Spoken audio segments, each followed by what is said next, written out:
Hey, Sifu. Yes? One of our members, Anand, well, it's not really a question, but it's a comment, and I really want you to address it. It was on the Abbott-only training that we did about the Wing Chun Rice trainer drill that you did. Here's what he says. He's like, I suggest you don't train with the elbow strikes on a wall bag. This is because the returning force from your elbow goes straight into your spine through your shoulder. The returning force of punches are absorbed in a uniform way, starting with the elbow to shoulder and core. So I know that, he's possibly misunderstanding something. So, I'm sure there's some other members that might be concerned about that too, messing up their shoulders. So how can they prevent that? That's funny because I was just practicing my elbow. We must have a psychokinetic link here to talk about how to do the elbow. Same difference. Okay? Anyways, talking about the elbow, most elbows are taught by the throwing of the shoulder and driving the body behind it. And so yes, what he's saying is true if you do it that way. The method that we do it is not about throwing the shoulders. It is not about getting the body weight behind it. It's really about two things: the torquing of the wrist and the rooting to the ground. Okay? When we're doing an elbow, okay, and also the method of how you hit with the elbow makes a difference in terms of, like, are you throwing everything you got behind it, or are you focusing the energy? And that's what we're trying to do. Lots of times I've had people who've done studies in many different styles, and I tell them to hit me as hard as they can. Right. I let them hit me as hard as they can. I've seen it. And I take it and I show them, because it's a break in their shoulder most of the time. Right. Because when people elbow, they're going to elbow and they get their arm to come up, which disengages the shoulder, and so the body will naturally compensate for that weakness by throwing the body into it more. And so because of that, for every action, obstacle reaction. Right. So if you're going to throw from your shoulders, you're going to get the energy balance of your shoulders, what holds your shoulders from collapsing? Right. Your lower back.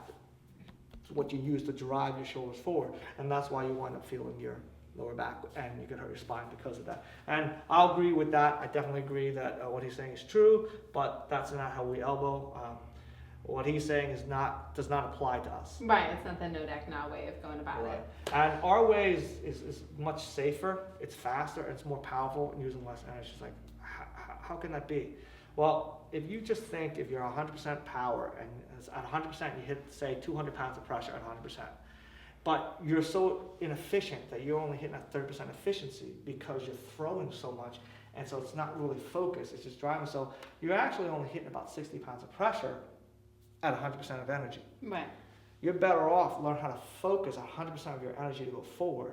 So even at 50% of your power, you're still going to hit 100 pounds of pressure. So you can actually use less and hit harder because you're focusing your energy better, which is exactly what we're trying to do. So I'm going to show you how to do it, okay, and what the difference is. One of the main things is we don't lift our shoulders or our elbows through the shoulders. Right. We don't create a lifting and a driving of the arm from here. We use our wrists. So if I'm going to move my wrist or move my elbow, I'm going to do it through the wrist. There are two ways you can lift up your elbow. Okay, it's either the shoulders or the wrist. So if we just did this, okay? So if I want you, I don't want you to turn your wrist, but I want you to lift your elbow up to here. So lift up your elbow here. See how you're engaging this? Yeah, I'm trying not to because I know I'm not supposed to. But now, don't do anything. I'll do it for you. You don't have to. How do I bring your elbow up? Through the turning of the wrist. Yep. So see, the elbow can be controlled through 2 points, shoulder or the wrist. If you don't use your wrist, you're gonna use your shoulders, which is why most people do it, because they don't teach them to drive from their wrist. They teach them to just lift the elbow up, and when they do it subconsciously, because they're not using their wrist, they're going to use their shoulder, so they naturally wind up doing this. Okay, so it's very important that you learn to turn your wrist as the first torquing technique. Okay, so when I do this, I torque through the wrist. Okay, which two things occur because of that. One, you don't strain from the shoulder, so you won't get that back. But two, your torque is tighter, and the tighter the torque with a certain speed, the greater the power. Right. So when we elbow, okay, important we turn our wrist with our waist so we don't lean. So we root to elbow. We don't throw our weight forward. We drive to sink into the ground. So when we hit, okay, we drive our wrist. So when we get that, for every action, opposite reaction, right? If I throw from my shoulder and spine, I'm going to feel here.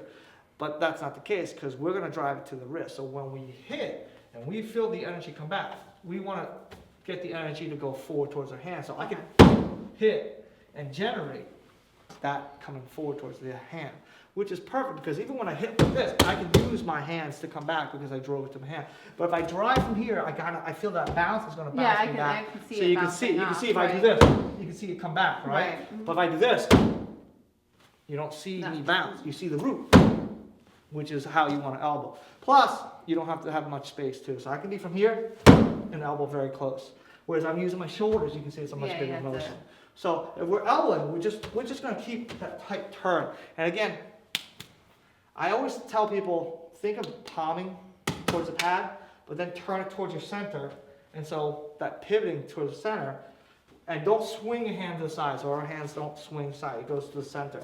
And because of that, we can strike and sink and strike and not hurt our body. Right. So again, you're not straining because I'm not throwing my body.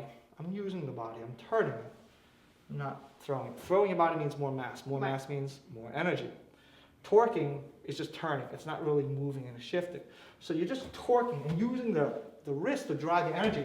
You're leading it. You're not pushing from behind. You're pulling from the front, which is a lot easier to do. So yeah, this is the way that we can strike using our elbows without sacrificing our body or hurting our body. Right. And you hit a lot harder.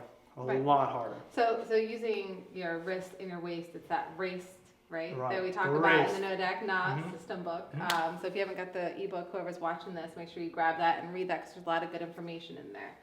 Yeah, you can see just physics-wise, if I just did this and I just use my shoulder and I go like this, you see how our body reacts, right? And I'm going to use my shoulders there to hit with my body weight. If I do the same thing, oh yeah, you can see it's a huge difference in her body. And you see I move smaller. Yeah. I didn't go faster. No. I just made the energy small. I torqued it. So I made a big motion into a small motion. And you could feel it. Smaller torques create greater power. So when you release it, the energy becomes greater because of that smaller torque. So you're just going to use that little torque. And again, you don't need to move big. You just have to make it smaller and learn how to keep that energy forward.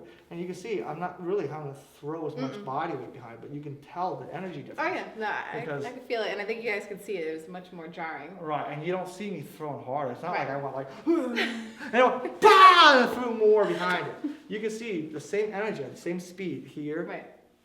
You can feel the difference. It's because of the energy is driving forward all the time. It's not going backwards to my shoulder where I have to compensate by throwing my body weight.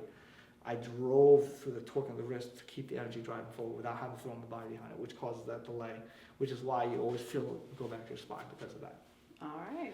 Okay. Well, I hope this answers your question. Yep, I hope that addresses your concerns, Anand. And if you have a question for Sifu or anything that you want us to address on the next Sifu's Corner, just let us know below. And if you haven't gotten a free ebook and our videos, what are you waiting for? The link is below. Make sure you get that today, and we'll see you next time. Yes. Back to training.